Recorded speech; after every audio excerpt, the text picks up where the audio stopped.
Thiruvananthapuram DCC പ്രസിഡന്റായി താൽക്കാലിക പ്രസിഡന്റായി ചുമതലയേറ്റ എൻ ശക്തൻ ഇപ്പോൾ മാധ്യമങ്ങളെ കാണുന്നതും പാലൂർ രവി. ഞാൻ വളരെ വിശദമായി പറയുന്നു, അത് ആവർത്തിക്കണം എന്ന് ഞാൻ ആഗ്രഹിക്കുന്നില്ല. കഴിഞ്ഞ 4 വർഷമായി തിരുവനന്തപുരം ജില്ലയ്ക്ക് ശക്തമായ ഒരു അടിത്തറ കോൺഗ്രസ് പാർട്ടിക്ക് ഉണ്ടായിട്ടുണ്ട്. അത് DCC തലത്തിലും ബ്ലോക്ക് തലത്തിലും മണ്ഡലം തലത്തിലും വാർഡ് തലത്തിലും ബൂത്ത് തലത്തിലും ഇന്ന് ഈ പാർട്ടി ശക്തമാണ്. അത് ഈ ഗവൺമെന്റ് രണ്ടാം പിണറായി സർക്കാർ അധികാരത്തിൽ വന്നതിന് ശേഷം കേരളത്തിൽ നടന്നിട്ടുള്ള ഉപതെരഞ്ഞെടുപ്പുകളെല്ലാം നിങ്ങൾക്കറിയാം. ആ 4 ഉപതെരഞ്ഞെടുപ്പിലും അതിനു മുൻപ് നടന്ന തെരഞ്ഞെടുപ്പിൽ വിജയിച്ചതിനേക്കാൾ വൻ ഭൂരിപക്ഷത്തിലാണ്, 2 ഇരട്ടിയും 3 ഇരട്ടിയും 4 ഇരട്ടിയും ഭൂരിപക്ഷത്തിലാണ് കോൺഗ്രസിന്റെയും UDFന്റെയും സ്ഥാനാർത്ഥികൾ വിജയിച്ചത്. ഇവിടെയും സ്ഥിതി മറിച്ചല്ല. അവിടെ എന്തുകൊണ്ട് ഇത് വിജയിച്ചു എന്ന് ചോദിച്ചാൽ, തെരഞ്ഞെടുപ്പിന്റെ 3-4 മാസത്തിന് മുൻപ് പാർട്ടിയുടെ സംസ്ഥാന നേതൃത്വം ശക്തമായ അടിത്തറയുണ്ടാക്കുന്നതിന് വേണ്ടിയുള്ള മുന്നൊരുക്കങ്ങൾ നടത്തിയതുകൊണ്ടാണ് നടന്ന ഉപതെരഞ്ഞെടുപ്പുകളിൽ, അസംബ്ലി ഉപതെരഞ്ഞെടുപ്പുകളിലെല്ലാം വൻ ഭൂരിപക്ഷം കരസ്ഥമാക്കി. അത് മുന്നിൽ കണ്ടുകൊണ്ട് തന്നെ നമ്മുടെ കോൺഗ്രസിന്റെ ചരിത്രത്തിൽ ഇതിനു മുൻപ് ഒരിക്കലും ഉണ്ടായിട്ടില്ലാത്ത തരത്തിലുള്ള ശക്തമായ മുന്നൊരുക്ക പ്രവർത്തനം വരാൻ പോകുന്ന തദ്ദേശ സ്വയംഭരണ സ്ഥാപനങ്ങളിലേക്കുള്ള തെരഞ്ഞെടുപ്പിലും അസംബ്ലി തെരഞ്ഞെടുപ്പിലും കോൺഗ്രസ് പാർട്ടിയെയും UDFനെയും തിരുവനന്തപുരം ജില്ലയിൽ വൻ വിജയമുണ്ടാക്കുന്നതിന് വേണ്ടി നടന്നുകൊണ്ടിരിക്കുകയാണ്. ഇന്ന് പാർട്ടി വളരെ ശക്തമാണ്. കോൺഗ്രസ് പാർട്ടി ഈ ജില്ലയിൽ സംസ്ഥാനത്തുള്ളതുപോലെ ഈ ജില്ലയിലും വളരെ ശക്തമാണ്.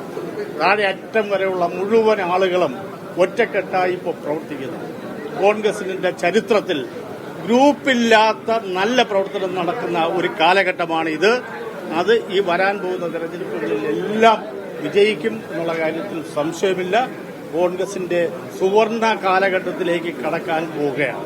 അതിൽ ഞാൻ എല്ലാ കോൺഗ്രസുകാരുടെയും പ്രവർത്തനത്തെ ഞാൻ ആത്മാർത്ഥമായി ക്ഷണിക്കുകയാണ്. നല്ല പ്രവർത്തനം കാഴ്ചവെക്കാൻ നിങ്ങൾക്ക് കഴിയണം.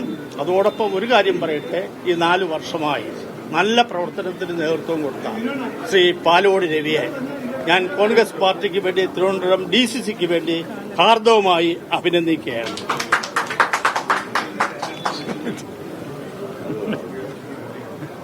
തുടർന്നും ഉള്ള പ്രവർത്തനത്തിന് അദ്ദേഹത്തിന്റെയും സഹായ സഹകരണങ്ങൾ ഉണ്ടാകും എന്ന് ഞാൻ പ്രതീക്ഷിക്കുന്നു. കോൺഗ്രസിന് ഒരു നല്ല ഭാവി ഉണ്ടാക്കിയെടുക്കുന്നതിന് എല്ലാ മാധ്യമ സുഹൃത്തുക്കളുടെയും സഹായം ഞാൻ അഭ്യർത്ഥിക്കുന്നു.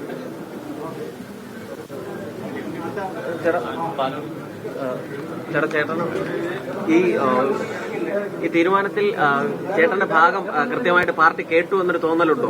കാര്യം അതൊരു ശാസന സ്വഭാവത്തിലുണ്ടായിരുന്ന ബൈറ്റ് ആയിരുന്നു എന്നുള്ളതാണ് പിന്നീട് പുറത്തേക്ക് വന്നത്. അപ്പോൾ ആ ബൈറ്റ് മുഴുവനും കേട്ടാൽ, ഞാൻ ഇന്നലെ തന്നെ വളരെ വ്യക്തമായി പറഞ്ഞതാണ്, അത് മുഴുവനും കേട്ടാൽ ഒരു ശാസന രൂപത്തിൽ ഒരു DCC പ്രസിഡന്റ് ഉത്തരവാദിത്വമാണ് താഴെത്തട്ടിലുള്ള പ്രവർത്തനം ശക്തമാക്കേണ്ടതിന്.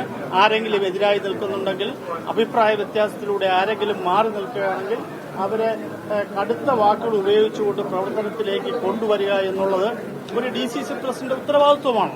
അത് മാത്രമേ അദ്ദേഹം ചെയ്തിട്ടുള്ളൂ. അത് തീർച്ചയായിട്ടും അതിനെപ്പറ്റി അന്വേഷിച്ച വാക്കുകൾ, ചില വാക്കുകൾ, അത് നമ്മളെല്ലാം മനുഷ്യരല്ലേ, നമ്മൾ ഉപയോഗിച്ചു വരുമ്പോൾ ചില വാക്കുകൾ നമ്മുടെ ആരുടെയും ഭാഗത്തുനിന്ന് വന്നുപോകും. അതല്ലാതെ ശാസനാരൂപത്തിൽ വന്ന നല്ല ഉപദേശമല്ലാതെ അതിൽ വേറൊരു തെറ്റായി ഞാൻ കാണുന്നു.